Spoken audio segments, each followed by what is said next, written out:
We are on, so you can start. Okay, thank you, Simonia, Right. and colleagues, and thank you to the colleagues that joined earlier and have been patient while we sorted out our little technical problem. Let me open my video. Thank you. I would like to take this opportunity to welcome everybody and thank you very much for joining our session. Because we are already late, I will just kick off and start and not wait for any more. Simone, if you can just check on the chats, I think there are messages that are coming through there. If you can help us there.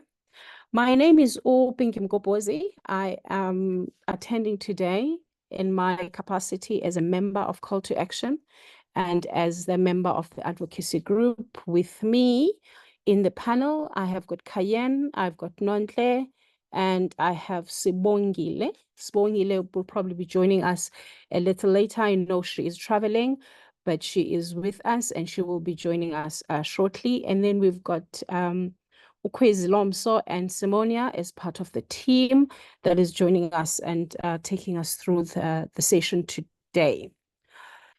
We have extended the invitation beyond call to action. So just for the benefit of the participants joining us today that are not necessarily call to action members, call to action is the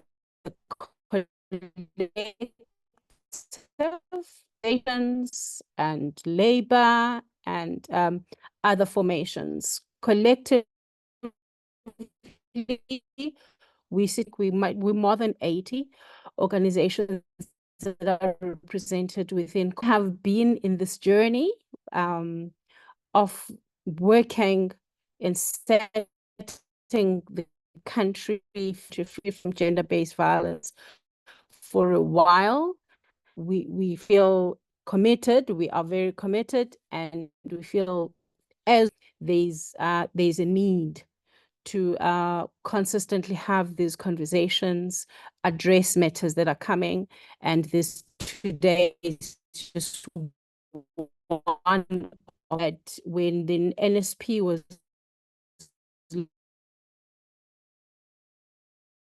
launched, we ran the stand, what is in the NSP, understand what is expected from government, a civil society, from business.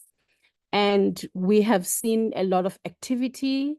We've seen steps forward. We've also seen ourselves regress as a country. And so we felt the need and say, let's understand where we're going and what are the things that we need to attend to. The objective of today is to unpack the National Council Act, the Gender-Based Violence National Council Act that was enacted just before the elections, retrash the gaps that are there. We have come out again, I think, during the submission phases as call to action. We were very involved. We did inputs. We hosted similar sessions where we were raising concerns that we had with the then bill, which was then translated into an act later. So what we want to do today is to almost reignite the commitment to having a functional National Council, remind ourselves as society and as civil society what the National Council was about and why it is so important, why it is important that it is done right. You know, one of the things we find very disheartening is that when the current administration, well, the 6th administration came into power, we became so hopeful. Since the 24 demands, what we've seen is us being sent from meeting to meeting, conference to conference, conversation to conversation, and yet action has just been evidenced with lies, misinterpretation of what has got to be happening, and it's been very hurtful. So I think it is important for us as civil society to understand what is it that is not working right, and continue pushing to getting us to where we want to be.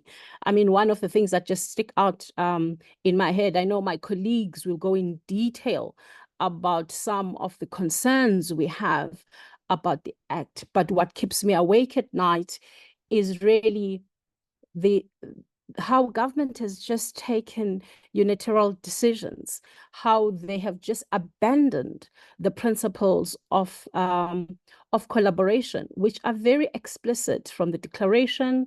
They are explicit in the national strategic plan. They are explicit even in the reports that we see coming out from government. But in action, we see lies. We see misinterpretation of judgments. We see misinterpretation of the Constitution itself. I was taken aback when we were asking about these consultations. They said they did consultations in all 9 provinces around the National Council bill at the time, and they couldn't produce evidence who was consulted. And some of the decisions that they've taken are quite big and fundamental.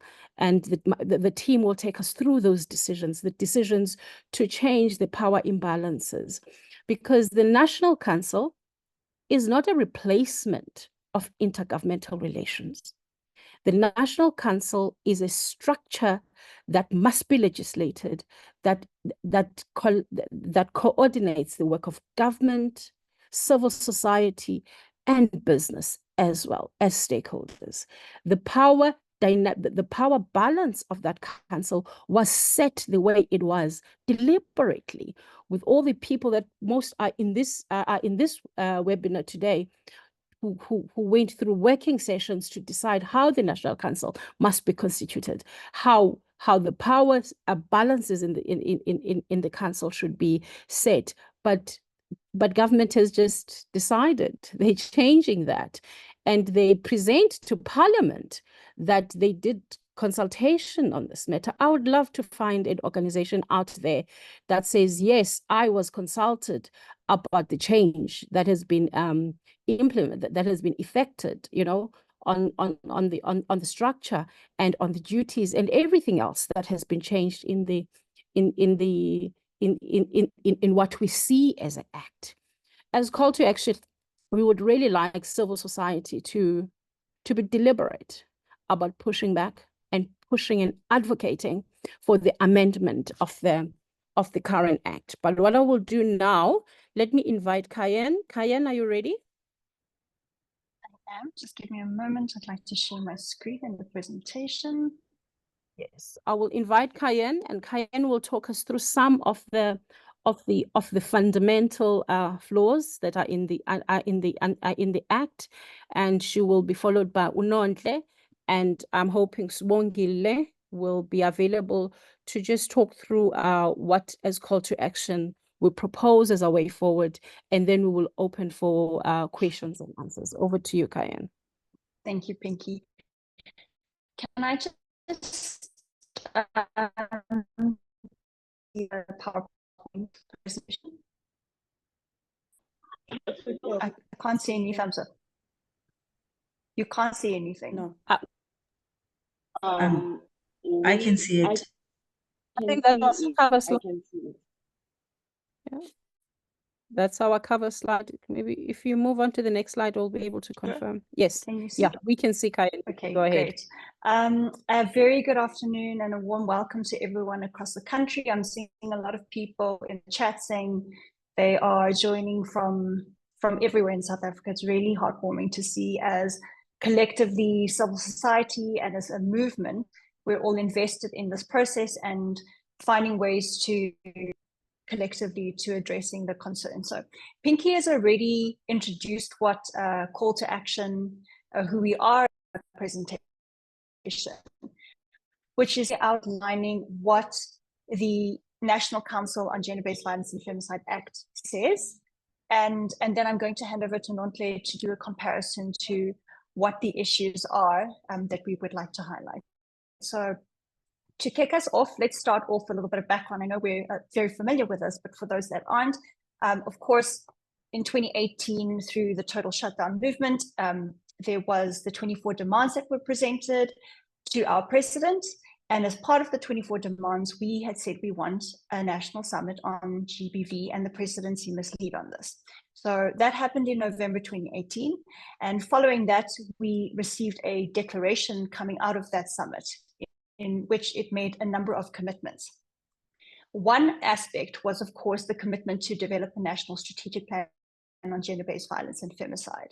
Now, this document was developed through an interim steering committee, which included civil society, but also the various stakeholders in fine-tuning the discussion linked to the 24 demands, but also discussions that happened from the summit that came out. What came out of the NSP then, which was introduced in, I think, March, April 2020, was, of course, entailing the need for a national council on gender-based violence and femicide to sort of oversee the implementation, because we acknowledge the NSP is a multi-stakeholder plan, a blueprint where everyone has to be involved. Now, the first version of this bill at the time was introduced in 2021. And strangely enough, you know, they called for submissions, people started engaging, and then the bill disappeared for a period of time. And only up until just before we had our second GBVF summit in November 2022 did this bill resurface. There was a lot of questions about what was going on with the bill. We were told that it was before NEDLAC, and then other departments were saying, no, it's somewhere else, but it's happening. But there was no certainty on what the process on this bill was. Following the bill being reintroduced and being discussed quite extensively at Summit 2 in November 2022, the public was invited to make submissions on this bill. And that happened during May 2023. And following that, public participations through the portfolio committees were happening on the 6th and 13th of June 2023. Thereafter, deliberations were made, and then changes to that version of the bill, which we call the second version of the bill, was introduced, and then deliberations happened at the National Assembly in 2023. The National Assembly then passed this version of the bill in October 2023 and transmitted it to the National Council of Provinces for concurrence. There was then a second round of submissions that were made during the course of January 2024. And I think those changes will be highlighted in the second round of the second part of this presentation, in which we found that in March 2024 this year, the NCOP deliberated on this and then passed it. And then the president then signed this in May, which was just before the elections, as Pinky has indicated. So that is the genesis of the the bill that became the act that is. So for the purposes of my part of the presentation, I'm going to present the essentials of what we think is important to highlight in the National Council on GBV Act. So in summary, there are sections that relate to how the council is to be established, the NCGBVF, which is section 3, what the object and function of this council is, which is in section 4 and 5 of the Act, how you can appoint the board in relation to the council, which is section 6, what the terms of office and termination of the membership of the board is from sections 9 to 12, the appointment of a CEO and secretariat, which is 15 to 17, funds for the council, section 18, and section 22 refers to norms and standards for provincial and local working groups. And finally, section 24 makes provisions for regulations. Now, it's important to highlight that the objective of this piece of legislation is to establish the council as a statutory body, which would provide strategic leadership on the elimination of GBVF in South Africa. It would coordinate a multi-sectoral and inter-sectoral approach towards the implementation of the NSP at a national, provincial, and local level, and at committee and other forums. And furthermore, it was to affirm a national commitment to building a society that is free from all forms of GBVF, and provide the appointment for the CEO and the Secretariat, and provide for the reporting mechanisms to facilitate the effective performance in the prevention of, response to, of GBVF. So moving on to what the objects and function of the Council is, as set out in section 4 and 5. The Act currently says that the function and objects of the Council is to firstly coordinate a structured multi-sectoral approach between relevant stakeholders for prevention and elimination of GBVF. It should set short, medium-term, and long-term priorities aligned with the NSP and facilitate the sharing of information and best practices. What we have highlighted, which I think was very important at the time, is relevant to us as well, is that it's supposed to develop an action plan not later than 6 months after its establishment. It needs to be adequately costed and implemented effectively, set indicators and timelines to be complied with by all relevant stakeholders, coordinate the M&E for the implementation, coordinate the prioritization of GBVF programs at national, provincial, and local levels, and community and other forums. It is also supposed to advise the minister, which in terms of this piece of legislation is the Cabinet Minister of the Department of Women, Youth and Persons with Disabilities, on the developments regarding GBVF, any international standards, etc. And what is really important is that the current piece of legislation says that the Council must report to the minister at least 4 times a year on its activities, performance of its functions, how it's working towards the achievements of its objectives, and the minister must cause such report to be tabled to Parliament as required, provided that the Council may at any time submit any other report deemed necessary by Parliament. It finally is supposed to review strategic and action plans as identified by the minister every 5 years or as required. In terms of the board of the Council under section 6, the composition currently stands as follows. It's supposed to comprise of 15 members. 7 members is supposed to be constituted by civil society and private sector representatives, and 8 seats are allocated to government departments.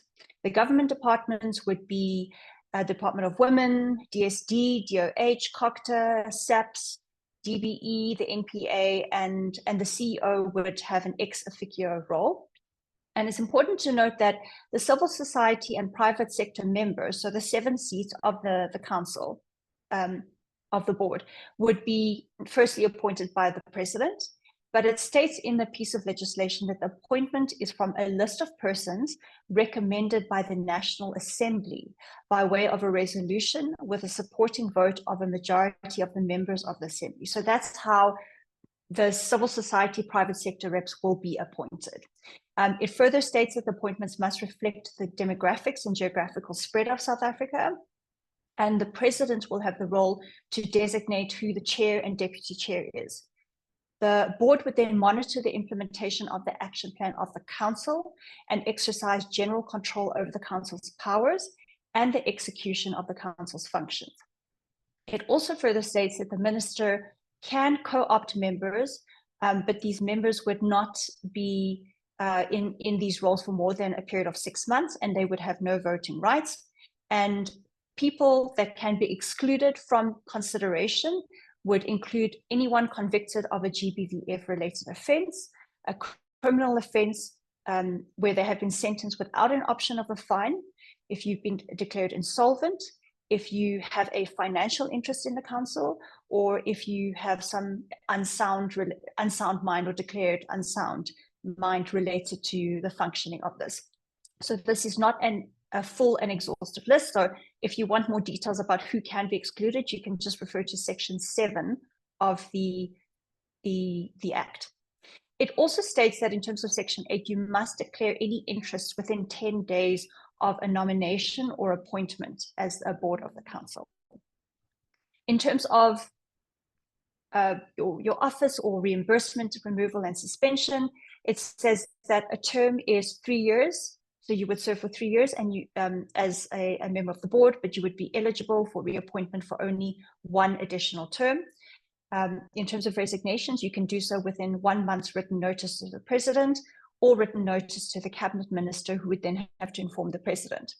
And Section 11 sets out that if you are part of this process, you would be permitted to reimbursements or allowance or subsistence depending on your role. So if you are with civil society, the private sector, they would make certain considerations, and government similarly so. Now, in terms of removal grounds, you may be removed from this position if you have been involved in any misconduct or incapacity or incompetence, if you are absent from 3 consecutive meetings of the board without permission of the board, if you are engaged in any activity that is reasonably capable of undermining the purpose of the act and the functions of the council, and or if you fail to disclose any material interests as a member of this. And it also states that a minister may request that the president and the National Assembly take action to remove or suspend somebody if there is a recommendation pending the outcome of the investigations that I've indicated under removal grounds. So the CEO is a very traditional role as a CEO over any board, but they would be employed by the council and accountable to the board, and they must possess the requisite qualifications of experience, be fit and proper, and have the relevant knowledge and expertise. And their term would be a term of 5 years, but could be reappointed for an additional term not exceeding 5 years. Finally, Section 18, as I mentioned, deals with the funds of the council. And what the piece of legislation specifically says is that the funds of the council shall consist of, number 1, either monies appropriated by Parliament for this purpose. Number 2, donations or contributions received from any source. 3, trust funds vested in the council or interests derived from any investments. And 4, money received from any other source. It is very important to highlight that when they say money is appropriated from Parliament, it means that it is money earmarked or ring-fenced by an applicable vote from Parliament, and it may not be used for any other purpose unless the board has consulted and received approval from the National Treasury. The PFMA Act would apply to this, and most importantly, when they speak about funds for the council, it is funds for the day-to-day costs and administration and duties of the functioning of the council, which is not the same as a Costa GBVF fund for implementation of the NSP. My last 2 points is Section 2 relates to the provincial and local structures, because I had mentioned before, the NSP speaks about a national, provincial, and local structure for the realization of the NSP. What it says in the piece of legislation is that the minister must, after consultation with the board, premiers, and mayors, prescribe norms and standards for the coordination and accountability of provincial and local GBVF structures. And it must be in accordance with the relevant pieces of legislation set out. That's all it says. Finally, in terms of Section 24, it's refers to regulations, where it says the minister, and we've emphasized this, may, after receipt of recommendations of the council, make regulations relating to transaction limits contemplated in Section 19(3)(b), what the norms and standards for the coordination of provincial and local GBVF structures are, and where it's necessary or expedient to do so, they may provide other additional recommendations or regulations around the prescribing the proper implementation. So it is very brief and quite vague in this regard. I'm now going to hand over to Nontle, who will now speak about what the NSP says and do a comparison and contrast to what is missing. Thank you. Thank you, Kayan. Sorry, let me just switch. Good afternoon, everybody. Thank you so much for being here with us. I am going to do a comparison using the NSP itself and the versions before the final act was then concluded, just to show how government was in the beginning aware of the things that they needed to be putting in to the act, and then subsequently, continued to deviate from the agreements that were made within the National Strategic Plan. So it would be, what does the NSP say? And then also going to what Kyan has just presented to show what is missing as per the NSP and what has been put in the bills, the various variations of the bills before. So the institutional arrangements for the rollout of the NSP are defined by the guidance provided in the declaration in relation to structure and accountabilities. Therefore, it is envisaged that the structure will, which is what we are highlighting, hold all role players and stakeholders accountable, be empowered to demand accountability across government departments, and therefore cannot be tied to the mandate of any one department. And that one really needs to be highlighted, as you will see that what the government has done, or what Parliament and the legislatures have done, is that they've put kind of the mandate onto the Department of Women, Youth and Persons with Disabilities, which goes against what was agreed on in the NSP. And then also to encourage and facilitate collaboration and coordination within respective sectors and communities, ensuring institutional readiness while also aligning resources to optimally fulfill its mandate. Can I get the next slide, please? So what does the NSP say in regards to institutional structure? So it was carefully designed and intentional for overall accountability, and it basically spotlighted for the presidency as the champion, which should demonstrate leadership at the highest level. This has been missing to date in the section. So with regards to the president as the champion, we started this process through the total shutdown in 2018 and submitted the demands. We focused on the president as the buck stops with him. He should be able to provide political commitment and leadership to ensuring that all departments and the relevant design structures ultimately do what they are supposed to do. He sets the priorities, etc. This is why in designing the NSP, the presidency was placed at the top, recognizing there is a power and influence over the structure. The presidency cannot implement, as we know, because they rely on the departments. When the IMC fails to meet, we believe the champion has to troubleshoot. He has to be the embodiment of political willingness. Past examples of him using this power is when he convened Parliament during the COVID-19 pandemic and urged departments to repurpose their budgets for Iraq. So some of the core components of political leadership that we think should be shown by the presidency are the following: ensuring the NSP GBVF stays on track, no unilateral deviations from the plan, and if there is a need to change the plan, ensuring that there are agreements preceded by consultations, timeframes are respected, and demonstrate political will. However, thus far, there have been deviations from the plan. For example, in 2021, we had to protest against the establishment of the trust. This was not in line with the NSP. In 2021, again, the bill was published. It disappeared for almost a year, as was mentioned earlier, until later on, and only surfaced on the eve of the summit. Then the Department of Women, Youth and Persons with Disabilities and other departments published a scorecard report on the implementation of the NSP GBV and reported against indicators that are not in the plan. Then we had the presidential summit in 2022, where then all the processes went through, and then there was a report which was supposed to fast track the implementation of the NSP GBVF, which contained a two-part plan, a 6-month fast track plan and a 2-year plan.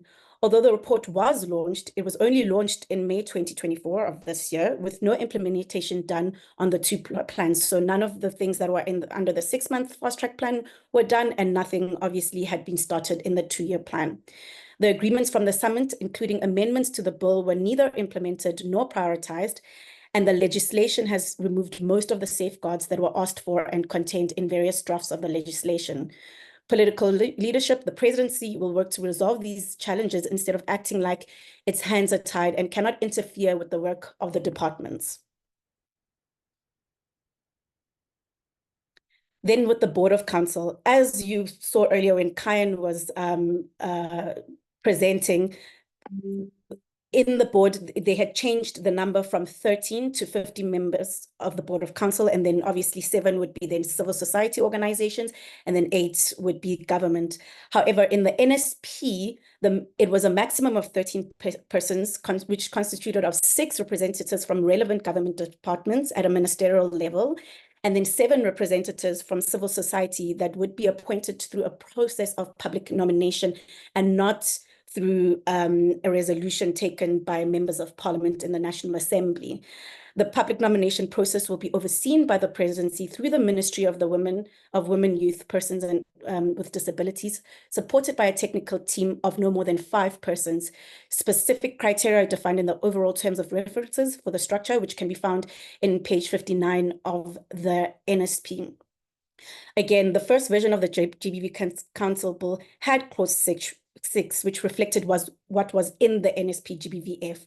This was then subsequently changed after the bill then went to the NCOP and then became obviously enacted this year in March 2025, changing the whole entire thing completely.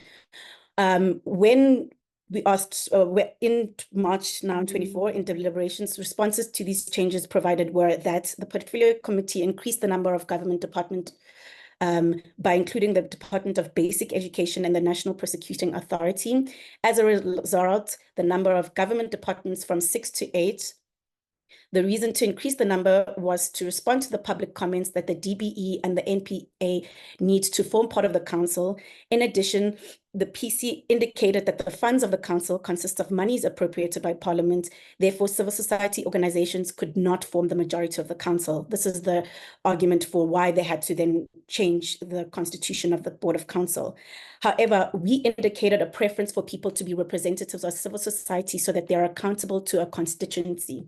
We drew a distinction between people who come from civil society and people who represent civil society, which would be then the public sector versus the private sector kind of argument.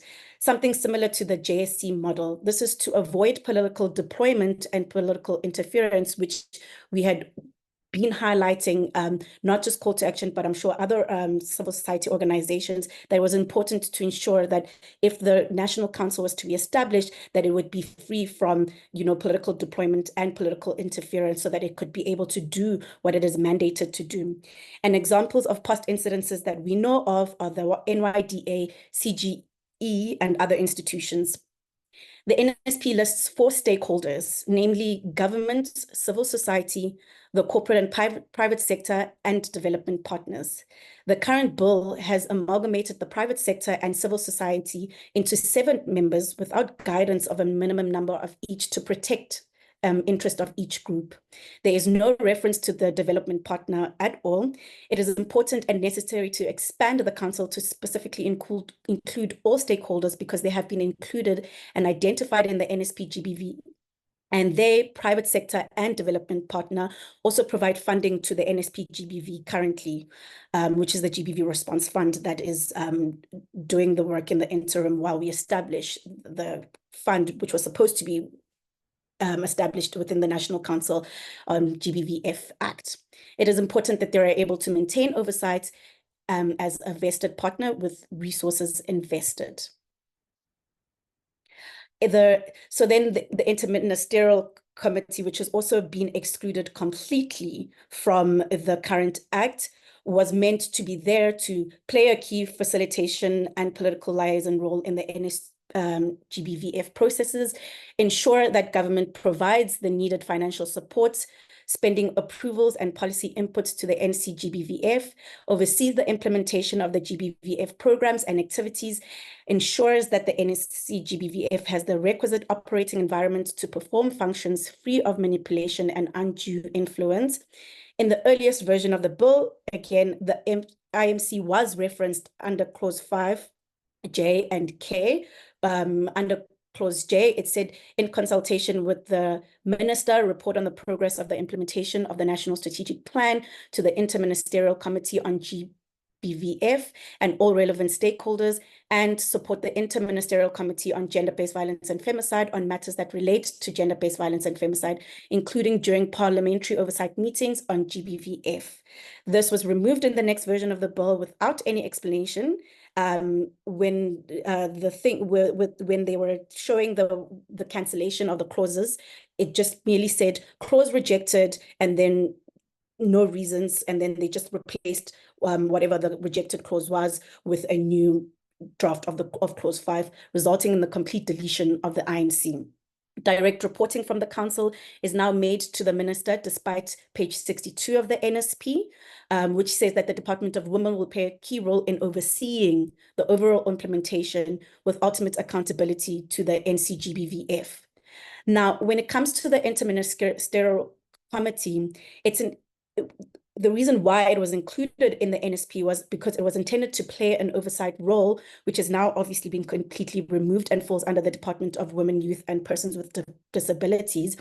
And when we go back to the parliamentary committees like convenings during the time before the act was enacted, in June 2020, after the NSP-GBVF had been launched, the Parliamentary Steering Committee held a meeting discussing the NSP and its structure.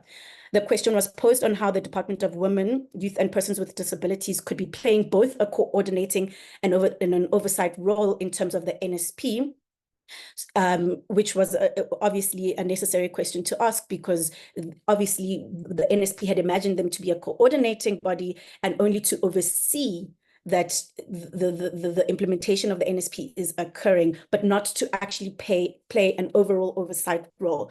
So the government is confused by their own role of what the Department of Women with Disabilities and the IMC are supposed to play. In their response during that meeting, they stated that the department had a dual responsibility to coordinate other government departments and ensure that they were doing the work within the NSP. The minister would also exercise oversight to some extent on the extent to which other government departments were indeed implementing their roles. The IMC would also play an important role, which is what they had mentioned in that meeting in 2020.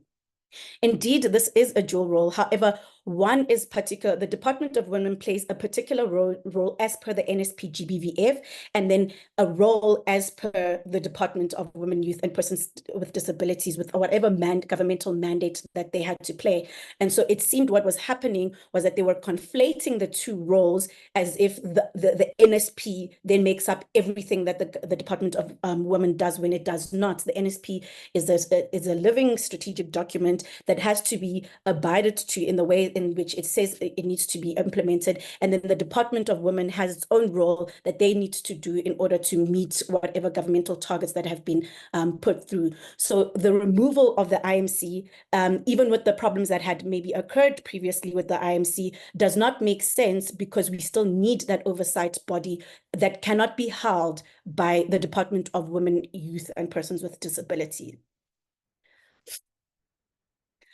And then what else is missing is the local and provincial structures. Now, if you go into the NSP, you'll see that it has two diagrams. First, it has the proposed organogram of the NCGBVF, and then it has what we just previously saw, just basically stating what exactly needs to be constituted as the National Council. So what we have with the bill right now is we have the presidency, the parliament, and then we have the executive board. We do not have the interministerial committee. We have very little to nothing on what the provincial and local stakeholders should be playing, and we don't have then the local, of course, working groups. So the NSP-GBVF lists provinces and municipalities as part of the institutional framework that are key to the implementation of the NSP. By refusing to specifically include the roles for the provinces and municipalities in the bill, thus ensuring that it only has national competence, and proceeding to tag it as a Section 75, the Department of Women, Youth and Persons with Disabilities and the State Law Advisor have done away with a very key component of the institutional framework set out in the NSP. Again, and I saw some comments in the chat speaking about how the NSP is actually very clear about how it is that the National Council should be constituted. So these kinds of deviations really show how government has been just biting off from what were the agreements that had been made, and it shows exactly. It really does show a level of disrespect, because we have been engaging with them in good faith, and for them to then have gone and done and changed things and agreements so much just shows how, it was all in vain. But obviously, this is why we're having this kind of conversation right now. Again, as I did mention, many submissions were made, not just by Call to Action, but I think by other organizations, about concerns about the bill being tagged incorrectly and should rather be a 76 bill, because critical functions have been delegated to municipalities and provinces by the NSP. The NSP really does talk about this at length. Therefore, the council will need to exert influence over their budgeting, planning, implementation, and monitoring and evaluation in accordance with the provisions of the bill. When asked why this wasn't taken into consideration, the response was, in March 2024, the Office of the Chief State Law Advisor tagged the bill as a Section 75 bill, which is an ordinary bill not affecting provinces, on the basis that the bill provides for the establishment of the council. The council is a national council which is mandated to provide strategic leadership on the elimination of gender-based violence and femicide. It is noted that Clause 22 of the bill does not prescribe norms and standards for the coordination of the provincial and local gender-based violence and femicide working groups. The prescription of these norms and standards and the coordination of these provincial and local working groups, however, accords with the positioning of the council as providing strategic leadership at a national level. The bill, therefore, does not, in substantial measure, regulate those matters falling within Schedule 4 of the Constitution. The Joint Tagging Mechanism Committee in Parliament concurred with the opinion of the OCSLA on the tagging of the bill as a Section 75 bill.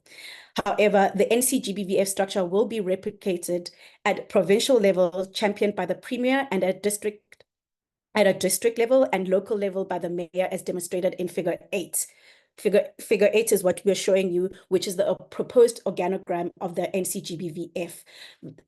When consultations were happening about the construction of the National Strategic Plan and what needed to be inside, it was very it was highlighted, and I think over and over again, which is why the tagging conversation is so pertinent, that provinces and local structure needed to play more than just a passive role, and they needed to be an active participant in what needed to happen, so that there could be a trickle-down effect of the implementation of the GBVF Council. So we were trying to prevent what has already been the norm with other departments and other legislative frameworks that govern other activities, that we wanted the provinces and the local government stakeholders to be a part of the National Council, so that it could strengthen accountability. Because if we are leaving it just for the national to set the mandate and then have then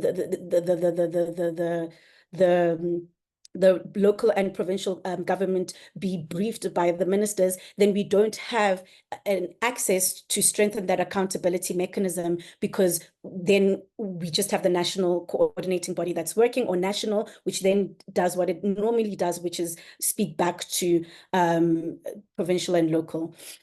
So then when it comes to regulations, we noted that they fall short of the obligations that are envisaged in the NSP. The regulations are intended to prescribe norms and standards for accountability and coordination. This is different from being provincial leads as envisaged in the NSP. Failure to indicate when regulations should be drafted, as you guys remember, Kyan did highlight that they said may be drafted for the implementation of the bill within X amount of time, for example, 6 months, is likely to have an impact on the rollout of the Act. Ensuring the regulations are explicitly provided prevents undue delay in the implementation process. May, after recommendation, the language for the minister does not create urgency or obligation, i.e. it's discretionary on the regulations which run risk of an effective or dormant board. And those of you, which many of us do know how legislation works, languaging is important because it defines the kind of accountability that is needed for a particular thing to happen. So may means that they really could be a discretionary by the person who's in charge of that.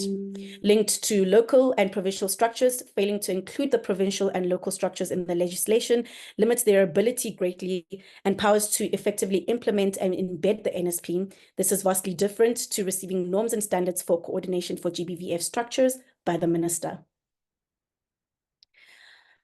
When it comes to funding, which has been completely removed, the Government Gazette number 45267 of 5 October 2021 assigned the functions to the GBV Council to establish and manage a national fund for gender-based violence and femicide. The next few versions of the bill, now the Act, is silent on the duties of the Council to establish clear processes towards allocation of funds for the implementation of the NSP. There is no accessible record of how the decision was arrived to exclude this function, which is under clause 51H. In 2022, just the bill that was released just before the summit, that bill had some mention on the fund, but then this was completely then again removed, and then no mention was named of the fund.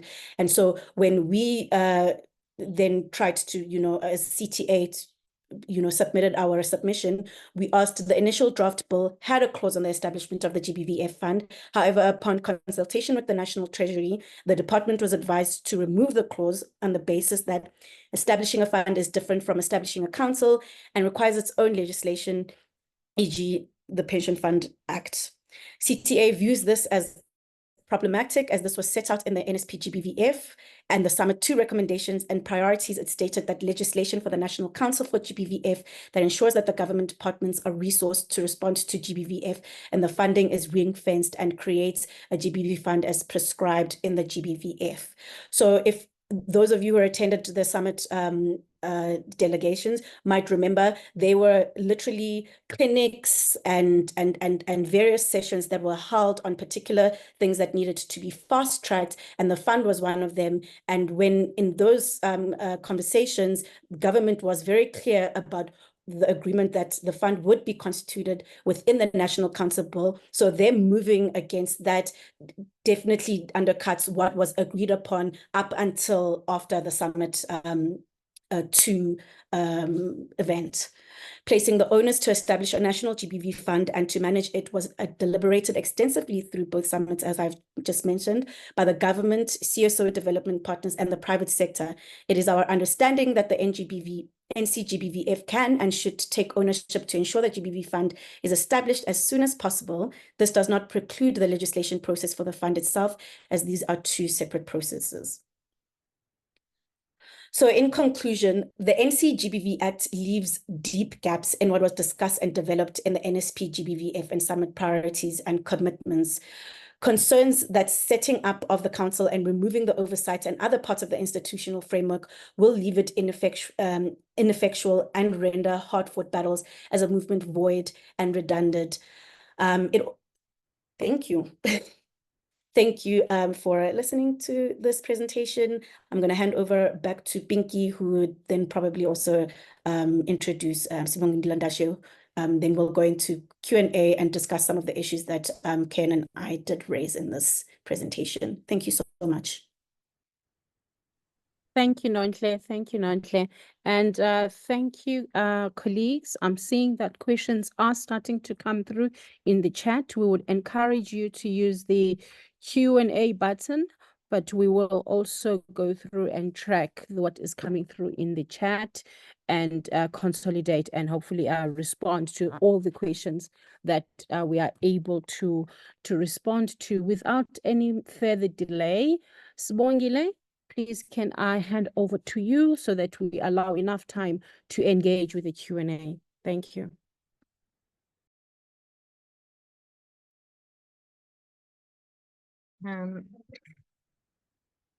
Thank you. I don't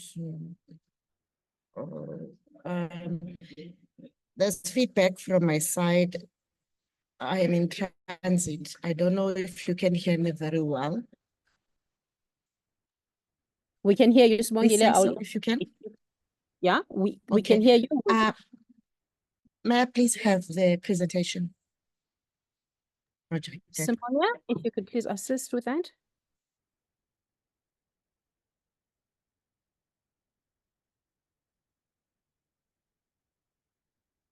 Okay, please move to the next slide.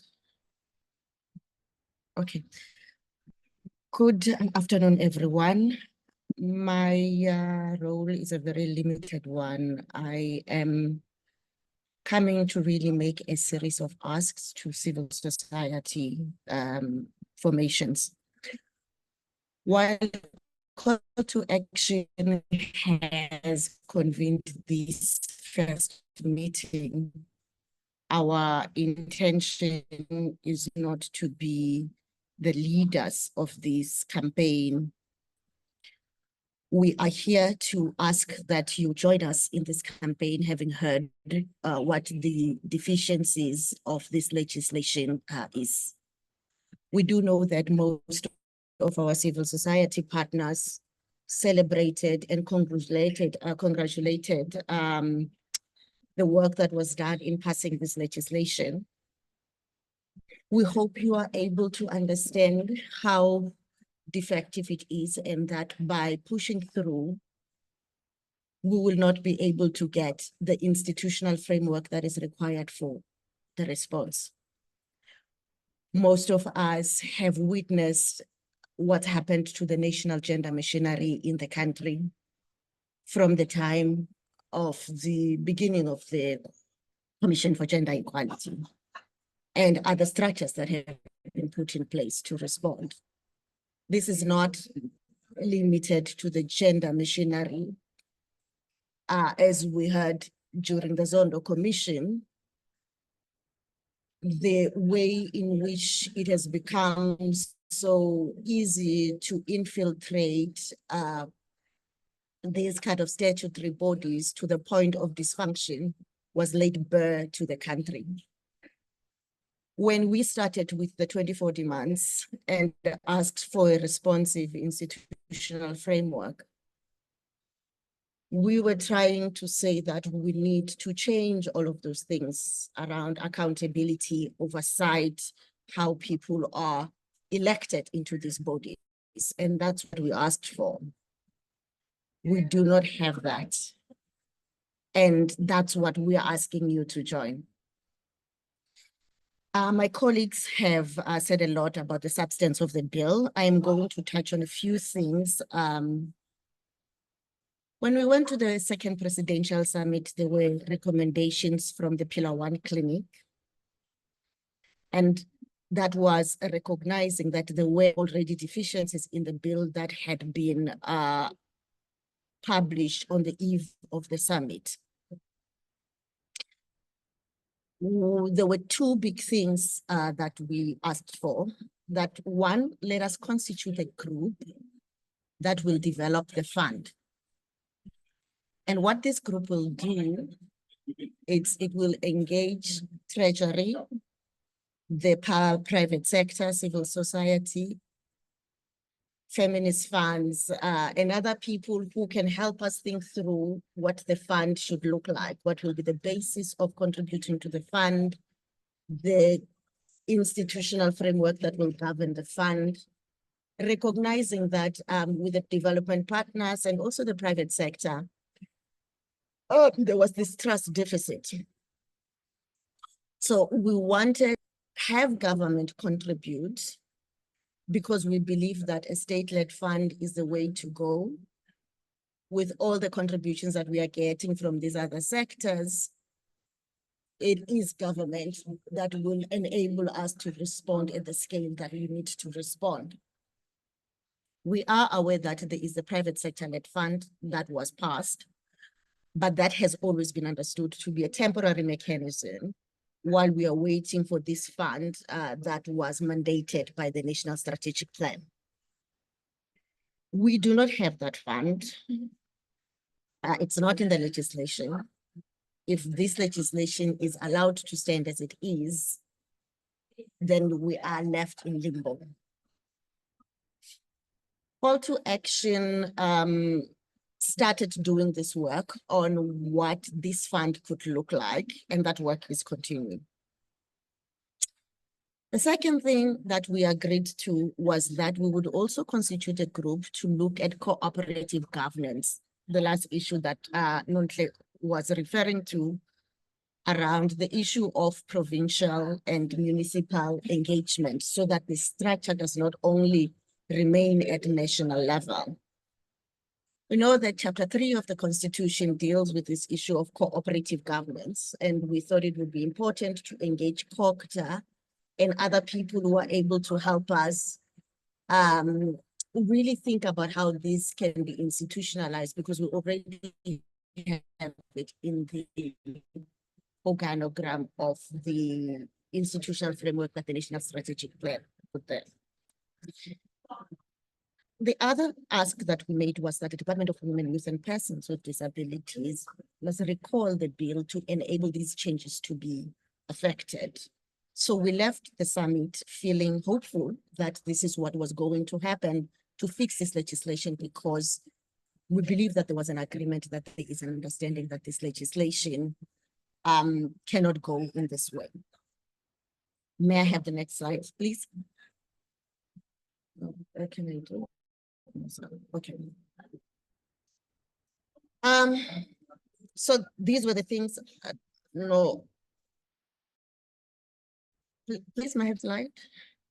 Okay. No. That's the same one. Oh. Yes. After we left the summit, some of us were in the Presidential Summit Planning Committee, and whilst the report of the summit had not been finalized, we were saying the issue of the legislation is important. Can we have the legislation? At that time, officials from the Department of Justice and Department of Women started saying that their hands were tied because once they have introduced this legislation before Parliament, it cannot be recalled, so it has to take its course. We disagreed with them because we know that there are many bills that have been withdrawn by the department that introduced them. And we pointed out that this was really a problem with the way in which government continued to engage in this process. Government responded that civil society must engage with the parliamentary process, as if the summit that was supposed to fast track the response did not happen. We disagreed. The Presidential Summit Planning Committee was disbanded. So we were forced to go back and engage as if all of these conversations and commitments did not happen. My colleagues have given a background of what happened in that parliamentary kind of process. What we have seen is the bad faith engagement and lack of political will that seems to be at the core of this. Nonhle talked about the tagging of the bill, which became a very big issue. And this is one of examples around how the state law advisor was asked to provide a legal opinion based on a question that is incorrect. The question that the state law advisor was whether this bill should be tagged as a Section 75 or Section 76. So Section 75, it goes to the National Assembly. By 76, it goes to the National Council of Provinces because there are issues around provincial competence. This was not the question. We had said this bill, if you include the issue of provinces and municipalities as set out in the National Strategic Plan, you can't continue with it as a Section 75. It would have to be a Section 76. Because then National Council of Provinces will have to engage, it will have to go to the provinces, this legislation. So if we intended to make the amendments, it could not continue. They don't make the amendments. They don't say anything about provinces and municipalities. They take it as it is to the state law advisor and they say, tell us, should we take this as 75 and 76? State law advisor says, of course, it's a Section 75. But that's not the question. Section 76 only arises if provinces and municipalities are included.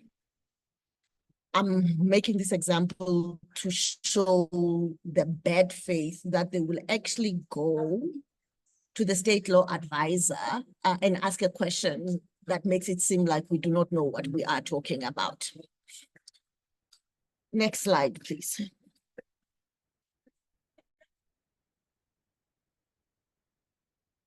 My colleagues has mentioned the lack of engagement with the submissions. And then when the president finally signed the bill, we know that they knew that it was deficient.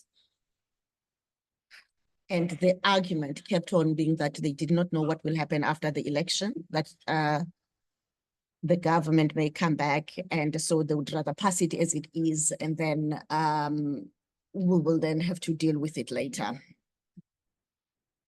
Next slide. So working for is that because when people understand that this bill is not fit for purpose, then they will work to make sure that it is amended. So for now, as it stands, the act has to be rejected because it's not going to give us what we want. We know that people will elbow each other wanting to be commissioners and be members of the council, but this is not going to solve the problems that we have seen because they have been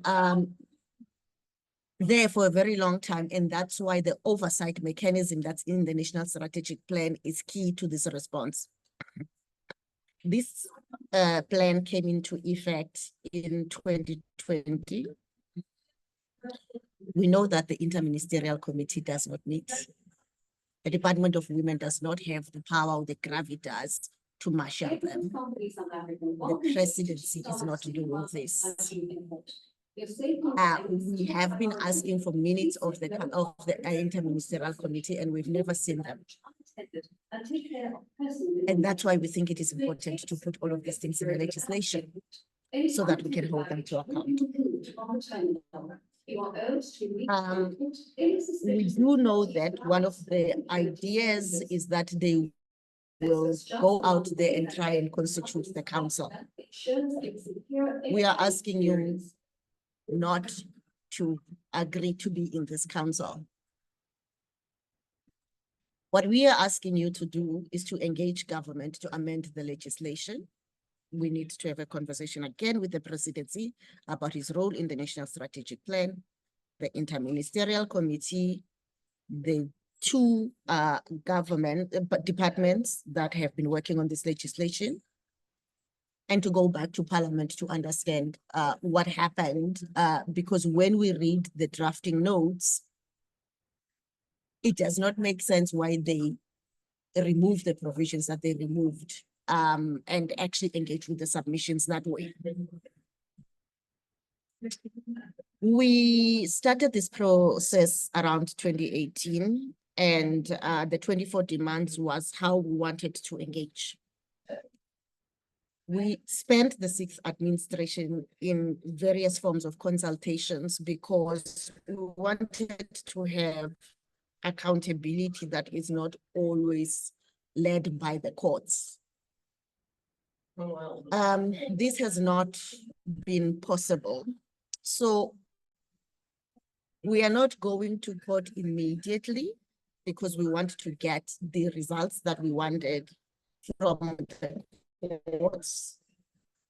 We have been able to get decisions that really emphasize human rights standards in talking about how the laws and policies need to change and the state obligation to protect women. What we need to see are the things that will really trickle down and impact on how people experience violence every day. So we are invested in doing work that helps to shift the public narrative, to rewrite the social script around how South Africa engages with gender-based violence, and have come to the recognition that sometimes we can get these wins, but they are very limited. So when we go to court, we will be asking for some kind of a supervisory role around the establishment of an institutional framework So we're not only asking if this is constitutional or unconstitutional. We are saying that there has been a failure to legislate. Because if you are going to take a national strategic plan and say you are going to legislate and then completely gut it, dismantle it, so that we don't even recognize what it is that we were trying to do with that legislation, then you have failed to protect from violence. The NSP recalls and references the Constitution, the Maputo Protocol, CEDAW, and other international instruments, and says this is how it wants to respond. And if we go to court, we will be saying that they have failed to do that. We also want to surface the issue of public consultations, because the Constitution takes this issue quite seriously, the issue of consultations, to say that there's been a 6-year engagement and we have been able to document all the various stages, because at no stage did we disagree on what was required to help stem the tide. It's only now when you see this legislation that it does not speak to all of these things. They've never told us that they think this is not enforceable, that it is just too dreamy. It's only the legislation that came when they started reversing all the commitments that we have reached. May we please go to the next slide? So what are we asking you to do? We are asking you to join the movement, Not Fit for Purpose. At some point soon after this, we would like to constitute a group that's going to work together on this campaign. We would like to hear your suggestions about how we go around about implementing this campaign, because we believe that there needs to be collective ownership. Call to Action has got members who normally work as volunteers. They are only 2 people. It's not an established organization. It is fiscally hosted by another organization. So we are going to need all hands on deck, civil society, and that's why we are very happy that we have come today in all your numbers, because we see us just convening this first meeting and helping to coordinate. But we really ask that people who have got skills, knowledge, and other forms of expertise, they really work with us to push back against this legislation. Next slide, please. So we would like you to attend meetings, mobilize and gather resources for national convening to launch the campaign, volunteer to organize workshops and webinars to popularize the campaign. And the next slide. Okay, we want you to spread the word, publish op-eds, sign on to statements, ask your organization's communication team to disseminate information.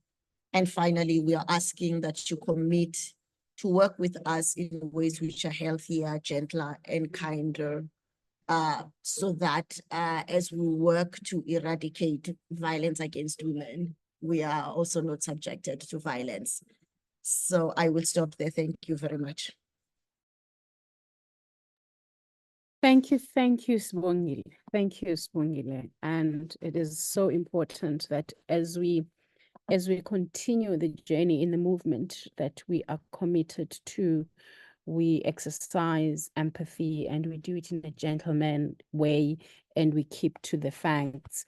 You know, Sibongile, you raised the issue of the NCOP, and I am reminded that as call to action, we actually even made inputs through the NCOP. When the NCOP was considering the bill, we made written inputs there, and we were told that there will be no opportunity to receive oral inputs. There will be no opportunity to engage with the NCOP at that time. and the level of public participation has been a pain, a hurtful reality of this process that we cannot allow to let it to slide. The questions that have come through, and I'm going to try and direct to particular panelists. Maybe I should try just to give Sibongile a opportunity to breathe. I will ask Cayenne to go back. Cayenne, if you can go back and talk to the removal of someone from the board. There's a question that's asking us to clarify the role of the minister. Can you further unpack the authority that a minister could have over removing somebody from the board? Can I ask Cayenne to please take that one? Sorry, Pinky, Cayenne had to leave. Oh, I thought she was leaving at past. Okay. And Nontle, are you at comfortable? 1. Okay, sorry. Nontle, you, Nontle, if I Okay. can. Nontle? Pinky, the question is not one of the things that we have looked at, because for us, we are rejecting the bill, so we are really not engaging around the other things. We were unhappy about how the council will be constituted in terms of the call for applications and how what we wanted people to be accountable to civil society and whoever sent them there, just like in the Judicial Services Commission. We don't have this. We have got the same thing that's happening with other bodies.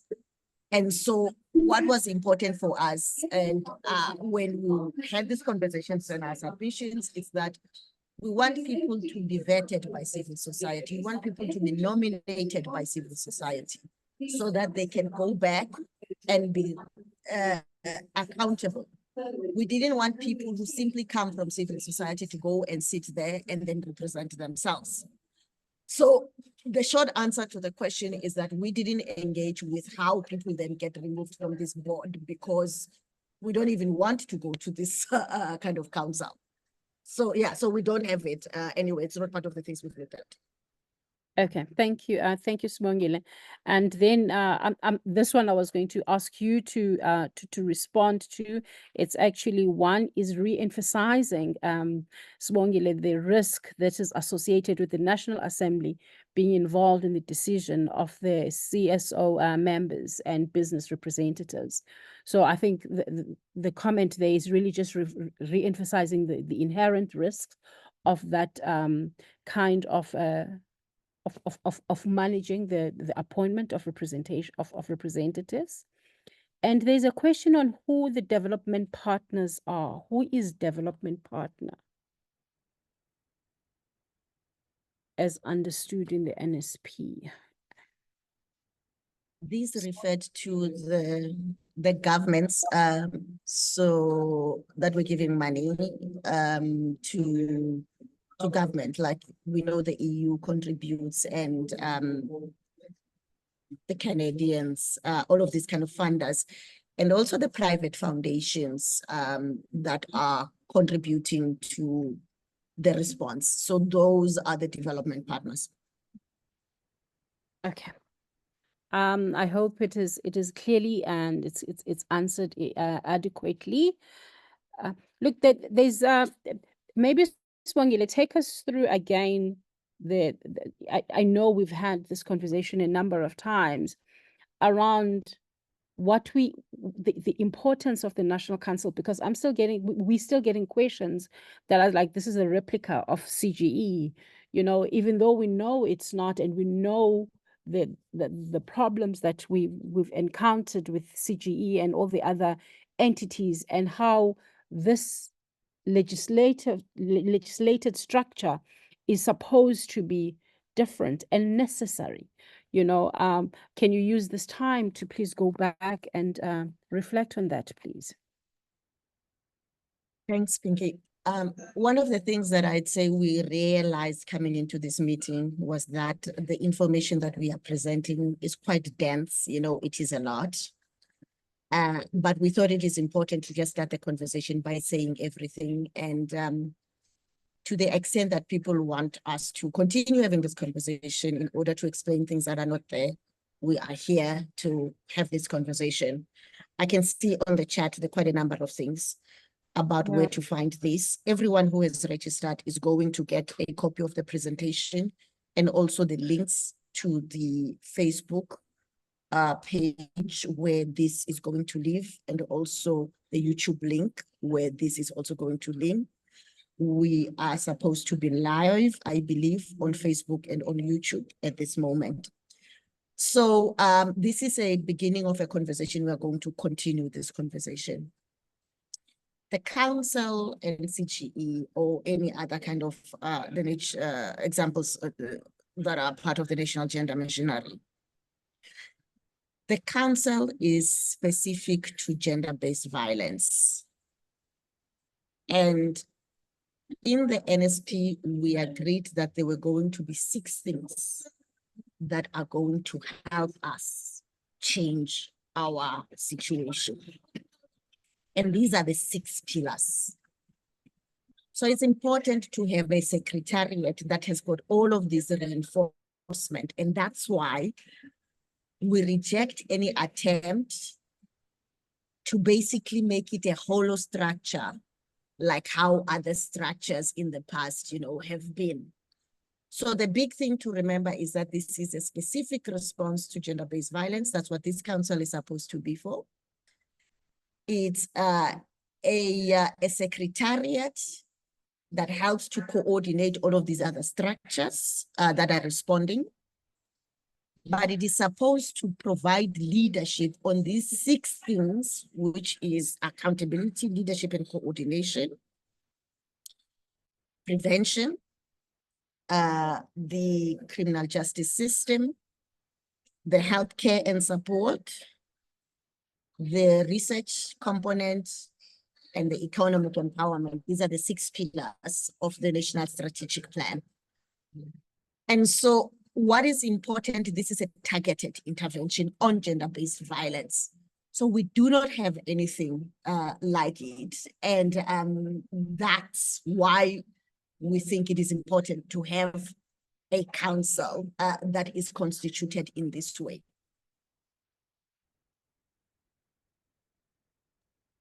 Thank you, Sibongile, and I'm hoping it really clarifies that, and we wouldn't have really gone the National Council route if the CGE was really fit for purpose for what is envisaged in the NSP. And it is important for us as civil society to reject any form of a tick box exercise that wants to legitimize anything else to serve this purpose. I remember a time back, again, still through the 6th administration, there's a time they were throwing a trust on us, if you remember, Sibongile.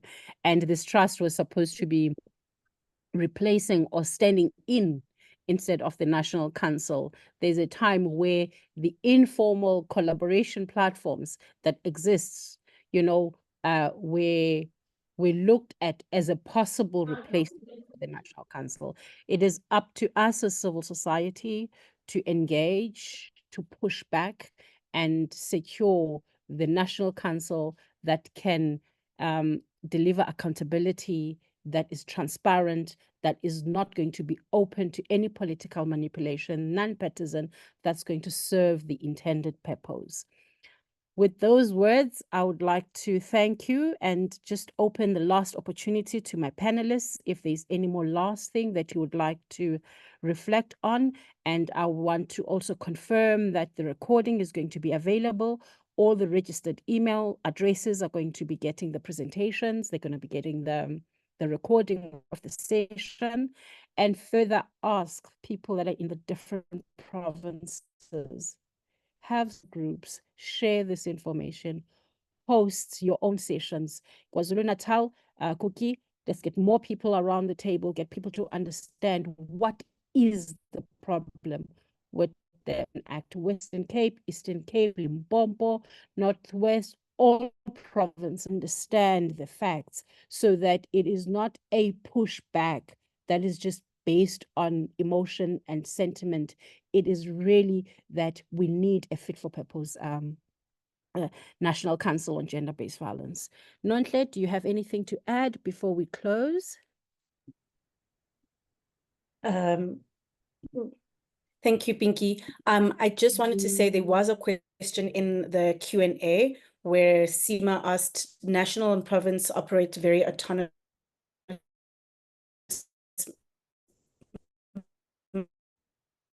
at times covered in the presentation. They provincial and local government were supposed to be included in the act itself, but was subsequently removed from the act by the legislation in the finalized.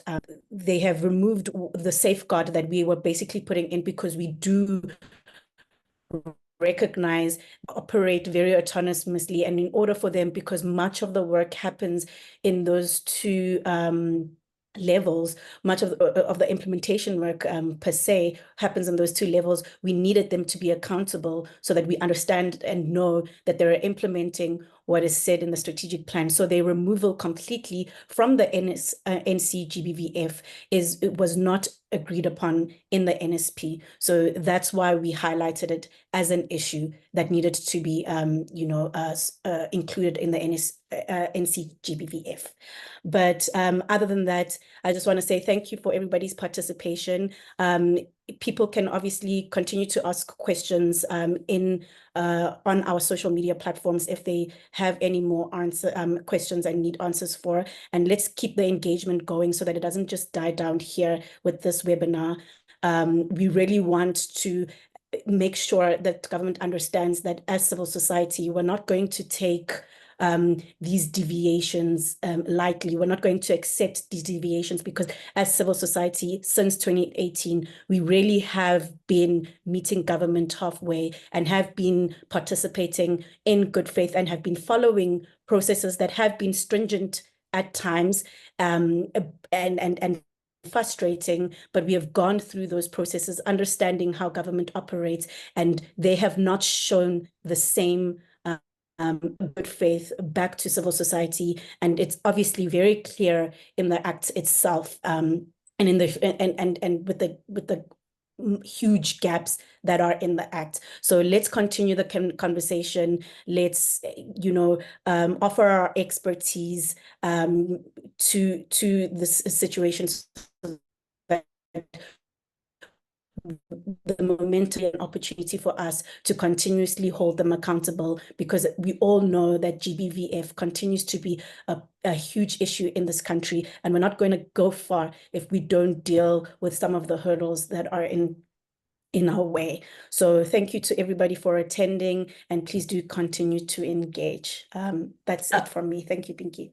Thank you. We still Thank have you very time for much, hands, and then we have a couple of hands up in the chat. Okay, maybe let us. yes. Yeah.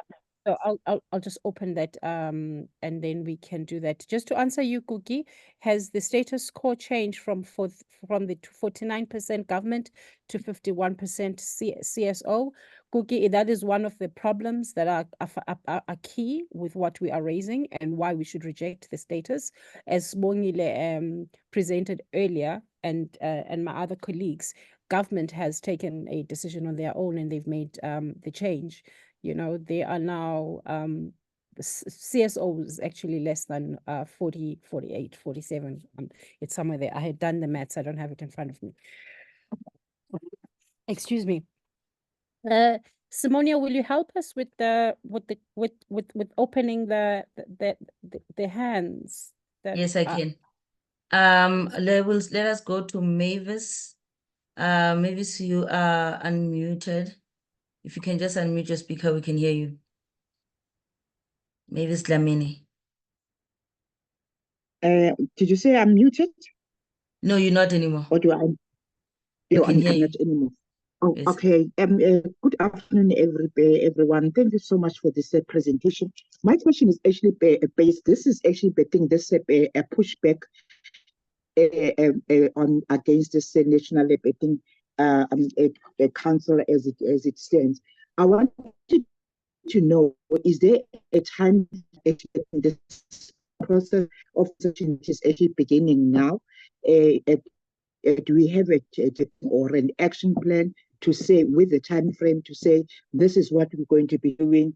Yes, I understand now the mandate that is actually being given to each one of us to actually just spread this word and actually make everybody to be aware and conscious of it. But I want to know, how long is this process going to be, and what from there, what steps, what are the actually the next steps that are envisaged to be here, to be taken in this?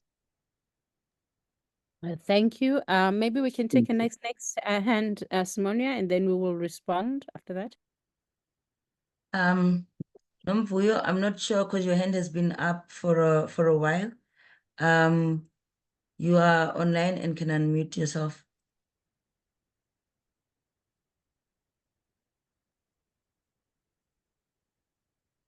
I think Nomvuyo has been up for a while. I think we can go ahead and answer Mavis's question. Simongile, can I ask you to maybe chat away through the campaign, and if we are to get to the court process, if hopefully by then there would have been a change, but if I can just ask you to talk to respond to the action plan question. We would like to have a process that we have co-created. We have suggestions or what we call proposal here. We would like to hear what others think. But some of the things that we would like to see is a national consultative process in September, with proposed date in mid-September. I'm sorry, I'm at the airport, so there's a lot of noise. So that's the first thing. We would like to immediately engage with the government. We've been in touch with the presidency, and they said they are meeting the new Minister of Women. And so we're waiting to hear, but we've been very clear that we will reject and resist any attempts to constitute the council. So one of the things that we're also looking at is meeting with the Minister in the Department of Women and in the Department of Justice to carry this message. So what we do need to have by September, it's whether they are going to amend this legislation, and also we'll have to have a very tight time frame based on what we have lost. If you remember, April 2025 is going to be 5 years of this plan.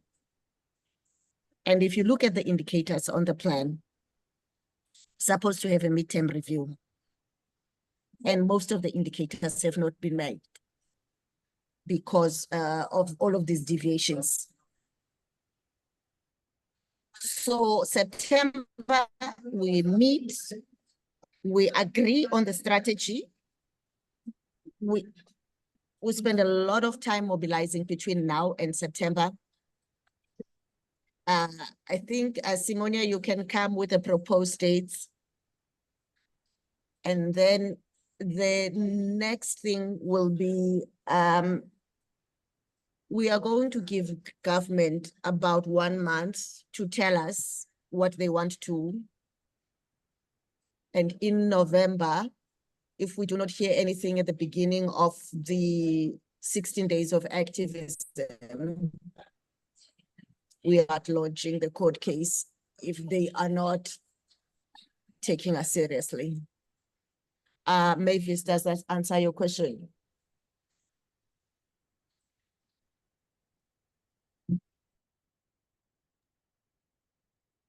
Please can you unmute Mavis so that we just confirm that her question is satisfactorily answered? Oh yeah, I'm sorry, my dear. Yes, no, it's actually easier. Yeah, then I can actually, I've got a clearer picture now to see that in action actually, because it's like I think it was said, I can't remember who of the presenters actually said that we actually don't want that a tick box exercise. So this is actually the reason where this question was actually coming from, because really we should by all means, as you also things just said, this process has actually been a long overdue. It's been dragging for so long. So we really want to see action, because I'm actually on the ground and we really want to see action on the ground. We want to see this action that is actually going towards the end of this gender-based violence, because in our communities, really things are bad, things are hard. Thank you so much, but thanks for the answer. It actually does answer my question. Thank you. Thank you very much. And thank you very much.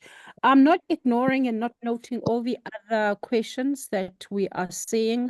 I've noted there's a question about the role of the council in fundraising.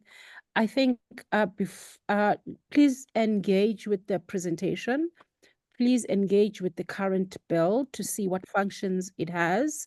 And then we really work on pushing back in getting the council that we really need to have. Simonia, do you have any more hands? Do you have any new questions that I might have missed?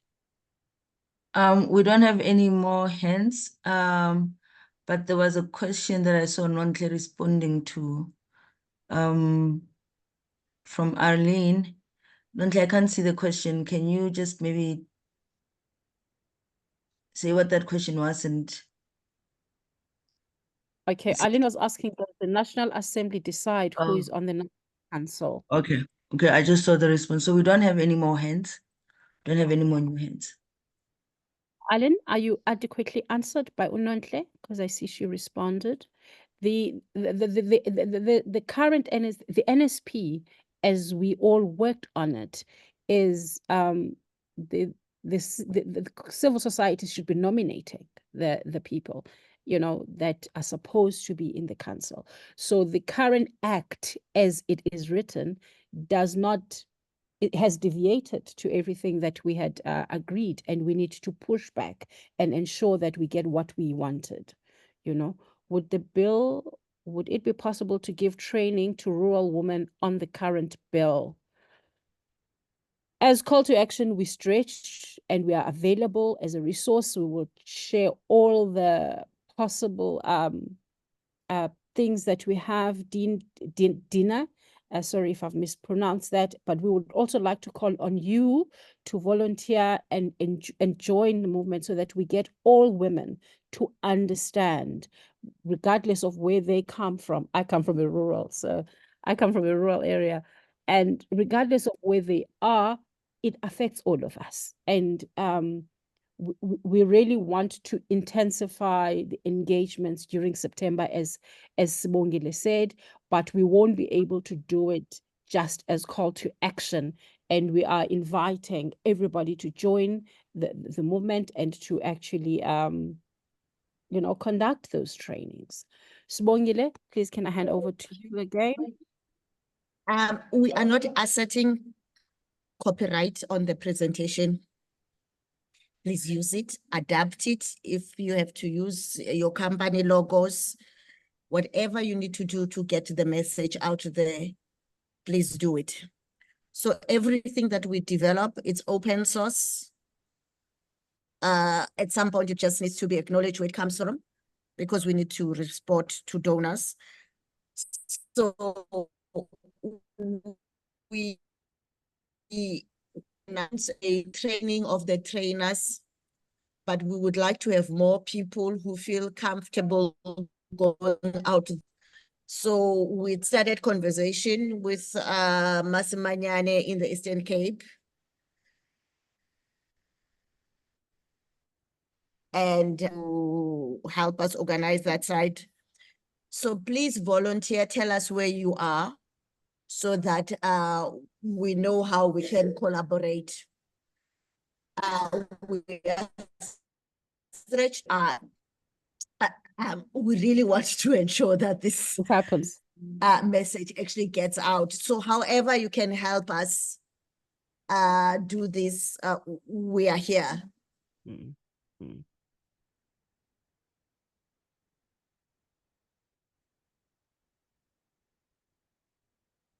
Okay, we don't have any more That hands she is happy or to work questions. on.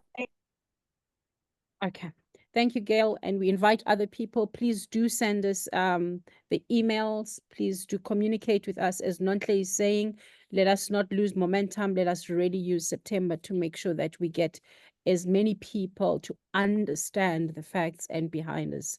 Sibongile, your hand is up. Did you want to say something before we close? Sorry, I learned from working with government. That is called a legacy hand. Pinky, there's just something in the question and answer from Lubna. Yes, please. Let me just go there. Would it not be useful to have a statement signed by all of us to present to government? Something like a government, so that they're clear of the thousands of CSO that reject the bill in its current formation. It can be one-page online almost like a petition. And I think Lubna, I'm going to hand over to my colleagues. I'm going to hand over to Nontle to respond. But generally, I think we need to employ different strategies to get our word clear. If it means a petition, then let us also go that way. If it means round table discussions, let's have round table discussions. Small group trainings, let's do small group trainings. So we need to employ different ways and different strategies. So I do agree with you. Nontle, would you like to add anything to that? No, Pinky, I think you've captured me. And also, you don't have to wait for a call to action to write a statement. We are happy to collaborate on writing a statement, and then you share it to your different networks, and then we also share it to our networks. It really is more powerful when everyone is kind of taking their initiative to respond and push back on the current act as it stands, because it's showing that there's more than one voice that is rejecting this act. Government really loves to say that civil society works in silos.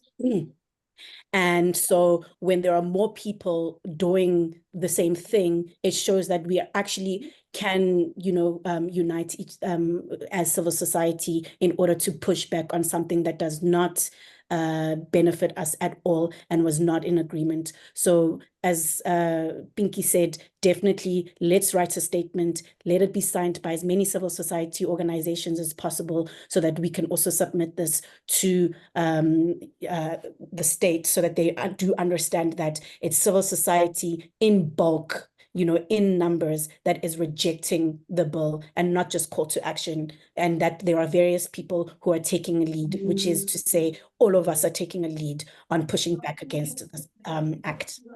Thank you. Thank you. Thank you for that question.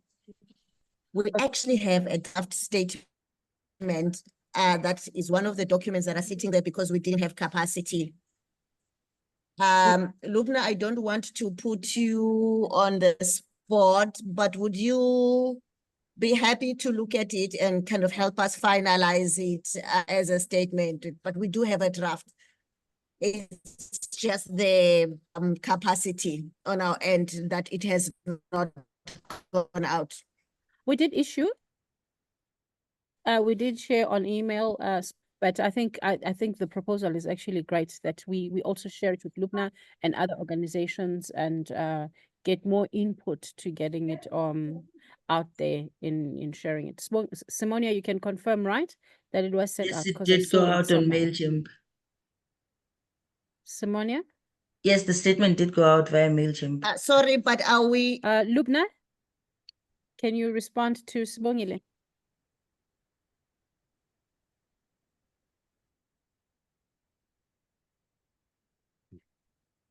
Okay. Lubna is saying they will also start to work on a draft in KZN. We will also share what we currently have, Lubna. That would be great. Thank you very much.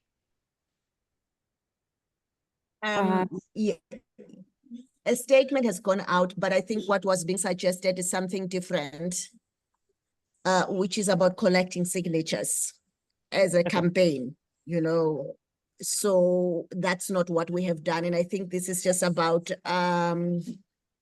adapting it to a statement and signing on and getting as many people to sign on. Okay, thank you, Sibongile. Clear. That is clear. So we're doing this. We're standing up, and we are. When we said it is our NSP, we were committed, and we meant it is our NSP, and we need to remind government that it is our NSP. It is not their NSP, and for them to call us as and when it is convenient for them, and not take us seriously. With those few words, ladies and gentlemen, I think I am done. And thank you for taking the time to listen to what we have to share, and look out and make sure we get, we take this process forward. Thank you very much. Sonia, I'll end. There's a final raised hand. I don't know if Okay. you would like No, to we take still it. have Let me time. just see. No, we will. Let's rather right. take it. We still have time. All right. Rashida? Rashida? And Gail also has raised her hand. Okay. Gail, please unmute yourself. We still have time. We still have time. So Oh, we have a few hands actually now. Let's start with Rashida, if you're online, and then Gail, and then Faith. I've lost Rashida, but Gail is online. Yeah, I just wanted to say I listened to Sibongile's time frame, and looking at it, just wanted to ask, with respect to the legislation, I know it's like asking how long is a piece of string. But I think that if you are intending to start legal action round about the 16 days, I think it's also worth remembering that that will probably coincide with South Africa taking over the presidency of the G20. And that would be a really good public moment to shame. Because this is not just about gender-based violence. It is about just and accounts. And there's been a spectacular failure in this instance. Just wanted to speak a little bit about the timeframes of this and the possibilities for action around the time that you do go to court. And I'd be willing to work with, I'll send an email to Sima, but I think we should think about key moments down the line where we can stunts, lobbying, advocacy, and visibility around the issue, because next year will be a crucial year for us, for the government to be putting its foot forward and talking about how wonderful our democracy is. And I think this has been an absolute slap in the face to South African women. So just happy to strategize people about how we take this forward in terms of the resistance to the act. Thank The you. other hands have disappeared. Any other The other hands have disappeared, so you can go ahead. Are we really closing now? Wait, okay, no, I they are. have two hands. That's two. Okay, Faith, is this Faith? Can unmute yourself, please. Hi, ma'am. Can you hear me? Yes. Yes, we can hear you. Please go ahead. Okay, ma'am. I'm a student. I'm new to this. I just entered the meeting and I was still catching up on what you guys are saying. So I just wanted to get some background information on what you guys are talking about. I know it's about a certain act, and yeah, I'm very much interested in being part of whatever you guys are doing. I'm someone who's also, yeah, I'm a GPV victim, so, or let me say survivor. So I'm always looking for ways to reach out to other women, help out where I can, as young as I am. So yeah, I'm just looking for more information and also to find out as a student, where can I help? How can I help? Yeah. Thank you very much, Faith. Thank you, thank you, thank you. Faith, please do send an email to Simonia and through the channels that we've set, and we will definitely get in touch with you.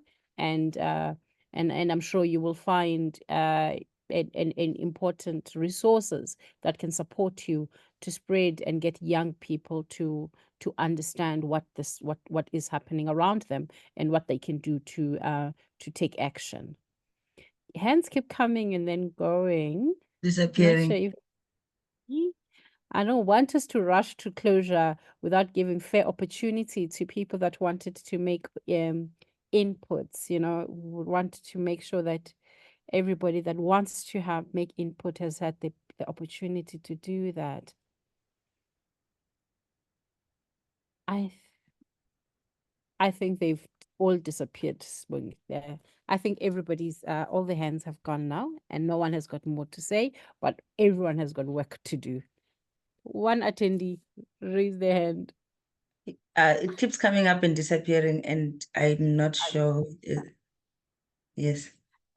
But I guess because people know that the conversation, as Nonhle said, is continuing in our social media spaces, the email is out, so let us continue to engage. Dina is here. Thank you very much. Last one, I promise. Dina is here. Dina? Good day, sisters. Yeah, this is a really quite important space for us to be part. We are from the Rural Women's Assembly, South Africa, and we have a big program on GBV, and we would really like to support the actions around around the campaign, and we have members all over all the provinces, so we will engage with you and support whatever the campaign wants us to do and want to spread. So yeah, we have GBV champions, and they can spread the word and do small groupings to talk about the bill and everything. So we on your end to do. Thank you. Thank you. Also, we do trainer session. And so if you engage with us, we continue to engage with us, Dina. I'm sure some of your team members can join that. Otherwise, thank you so much. We welcome the positive understanding, the positive reception that we received from people that took the time to listen, and the appreciation of why this is important. And it is really important to the advocacy group, and well done to the to work, and thank you very much.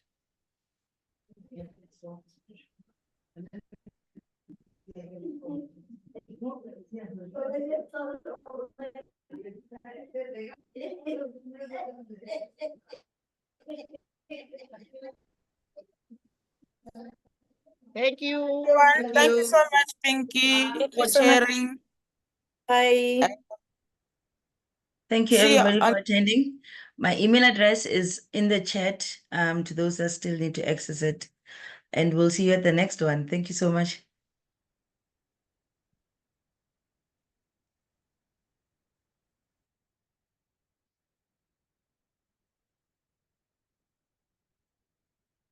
Sorry, I'm just waiting for everybody to exit the meeting.